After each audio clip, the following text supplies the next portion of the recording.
I'm guessing you're here because you like that tune. I'm Justin, in case you haven't met me before, and today I'm going to be taking you through a tutorial, if I can say it, on Under the Bridge by the Chili Peppers. I've just played the intro, but I will be going through all of the verses and the little twiddly bits that he does that makes it sound really cool. I'm really happy that this song got so heavily requested on the forum of my site, because it's a really fantastic tune, and I remember spending hours of my life when this song first came out learning it. It was awesome. Anyway, so as you heard, I'm playing it without using a capo, which I've seen some people do. I'm playing it fingerstyle. I play the other verses and the choruses in fingerstyle too, just because I've got these funny plastic finger tips which enable me to kind of strum, but you might want to try and use either pick or fingers, or just a pick. I haven't seen enough videos to figure out whether he does pick and fingers. I think he does it fingerstyle with a pick in his mouth and then gets the pick out for the verses, but I'm not certain, before I get some haters up there telling me I'm wrong. For those of you that are interested in the sound and stuff that I'm using, this is a Fender Jaguar, a 1964 Fender Jaguar. Beautiful guitar, and I dragged it out just for this lesson for no, I'm pretty sure John played one of these on the record. It's going through a Sir Badger 30 amplifier with a little bit of reverb from a DR2 dual reverb pedal made by G-Lab, and I've also got a bit of compression on it. I'm using a Keeley compressor with the settings, both the squash and the level, at about 12 o'clock. So that would be a good start for your sound. I'm using both pickups, by the way. So let's have a little bit of a chat about this tune, and specifically the intro. It's based around, we're starting off with a D chord, but it's using a thing called a C shape. Now what I'm going to do is I'm going to go to a close-up of the left hand, and I'm just going to talk about what fingers I'm using to pluck with the right hand, if you want to do it fingerstyle. So without further ado, let's just go to a close-up and get started. Okay, so here we are. This is the first chord. This is a D chord. Looks a bit funny, but it's because it's a C-shaped bar chord, but it is actually the chord D. Now we play this one by using a little bar with the first finger covering the thinnest 3 strings. Second finger goes down in the 3rd fret of the 2nd string. Third finger goes over onto the 4th fret of the 4th string. Little finger reaches over to the 5th fret of the 5th string. Now, you need to get a copy of the tab. I've got a hand-drawn tab up on my website. That's what's going to tell you what strings to pick, because it's really complicated for me to try and describe that. So please just go to the website and get the tab for that. It'll make it loads easier. So that's what we've got. That's the chord shape. And that whole first part is played, the thumb is always playing the 5th string, first finger is playing the 4th string, second finger is playing the G string, and the third finger is playing the B string. So if you just go thumb 1, 2, 3 with your fingers, you should get. But to play the riff, of course, you're going to start with your thumb and your third finger.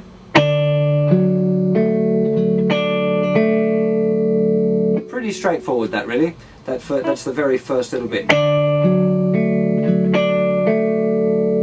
Then we've got a little bit of a scale run, which we're going to use. It's the third finger moves over to the 4th fret, first finger 2nd fret, they're both on the 5th string, by the way, little finger down onto the 5th fret of the thicker string, third finger onto the 4th fret of the 6th string, and then we get to the next chord, which is actually an F sharp major chord, F sharp major bar chord, using an E shape bar chord. So that first bar, the D, is. And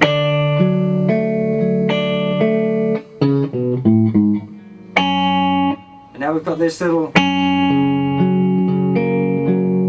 Now for this one I'm using the thumb and the third finger to play the first 2 notes. Then I use the thumb again for the next note, which is the 4th fret of the 5th string. So it's going thumb, first finger, thumb. Then second finger, first finger. Then we've got another bit of scale. So this is, even though it's the 4th fret, my little finger was already on it, so I'm not going to change it. It's just going 4, 2, 5, 2. So the first 2 bars.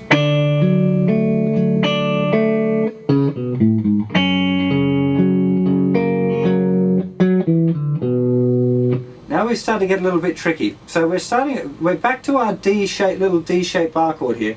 Now what he's doing here is the little fingers start, if you start with D, little fingers moving back 1 fret and sliding up onto the 5th fret from the 4th fret. It can take a little bit of practice to get the little finger to move independently. So we've got that, the rhythm's a little tricky as well if you're not used to it.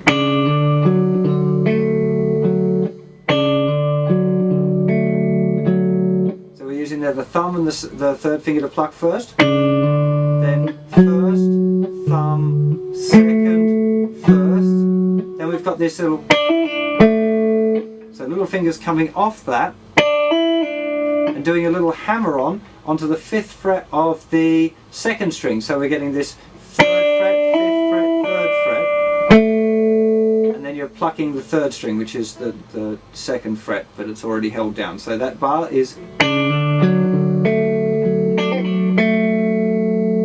again.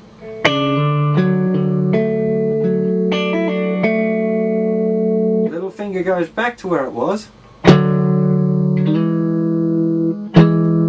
then that's just sliding up 2 frets. That's just the 3rd and 4th fingers. Where they were, which was the 4th and 5th fret, play it, slide, up 2 frets, and then play it again. And then we're straight back down to our F sharp bar chord with a similar pattern to the other one, but not exactly the same. So again, check out the tab for what ones you're going to pick there, but it's just our F sharp bar chord again.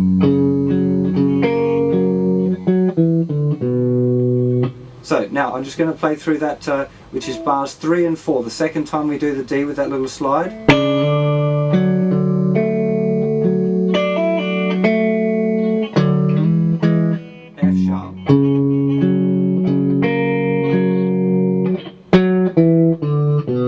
Same little rundown as before. Now we're back to the D, very similar to the first time we played it, but with that little slide again here. But that time it doesn't have the little hammer on.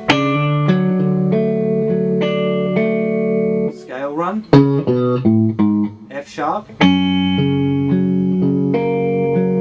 scale run. Now the little with the little slidey thing and the hammer on.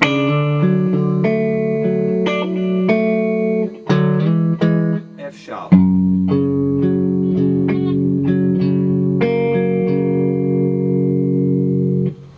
So hopefully that'll give you some idea. I'll just film once my picking hand so you can get a bit of a vibe on that.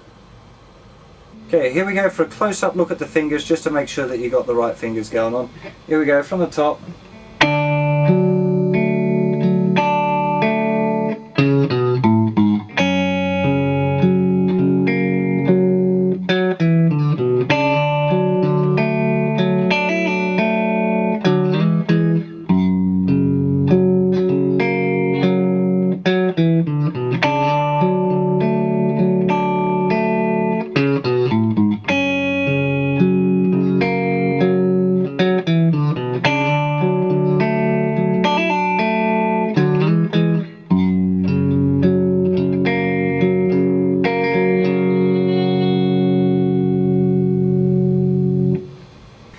A lot of people don't get past learning the intro to this song, which I think is really sad because there's some really cool stuff going on in the other parts of the song. So I hope you've had fun with that intro, but now it's time to check out the rest of the song.